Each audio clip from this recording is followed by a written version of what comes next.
Hello বন্ধুরা, তোমরা কেমন আছো? নিশ্চয়ই ভালো আছো। এবারে একটি তোমাদের জন্য শিক্ষণীয় ভিডিও নিয়ে আমি হাজির হয়েছি। তোমরা তো এখানে লক্ষ্য করে দেখো, এখানে করবী ফুলের ডাল দেখতে পাচ্ছ। হ্যাঁ বন্ধুরা, এখানে 4টি 8 ইঞ্চি করে করবী ফুলের ডাল আছে।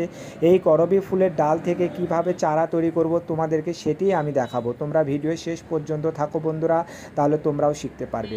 দেখতে তো পাচ্ছ, এর জন্য আমি অ্যালোভেরার ডাল নিয়ে নিয়েছি এবং অ্যালোভেরার ডালটিকে আমি 2 খণ্ড ভাগ করেছি এবং পানিতে চুবড়িয়ে রেখেছি, পানিতে ভিজিয়ে রেখেছি যাতে প্রপার জেল পাওয়া যায়। আর মাটি, হ্যাঁ বন্ধুরা, গাছ রোপণের জন্য মাটি একান্তই প্রয়োজন। আর এই মাটিটিকে আমি 50% জৈব সার এবং 50% গার্ডেন সয়েল নিয়েছি বন্ধুরা।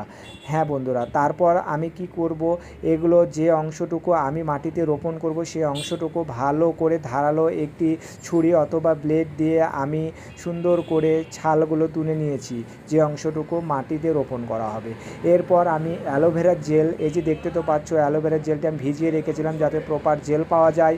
তারপর এই জেলগুলো একে একে প্রত্যেকটি যে অংশটুকু আমি মাটিতে রোপণ করব সেই অংশটুকু ভালো করে দেখো এপাশ ওপাশ করে লাগিয়ে দিতে হবে।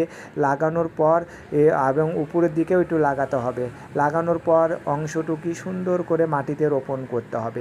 এইভাবেই আমি 4টি ডাল রোপণ করেছি। আশা করছি কয়েকদিনের মধ্যেই এই মাটি থেকে এই ডালগুলো সুন্দর রুট গজাবে এবং যখন রুট গজিয়ে নতুন পাতা গজাবে তখন একটি আলাদা পাত্রে কিন্তু আমি গাছগুলো লাগাবো। হ্যাঁ, তোমরা তো দেখতেই পাচ্ছ, আমি সে পাত্রে কিন্তু অ্যালোভেরার এই ডালগুলো এবং পাতাগুলো দিয়ে দিয়েছি যাতে পাত্রের ভিতরে ময়েশ্চারাইজার বৃদ্ধি পায় বন্ধুরা।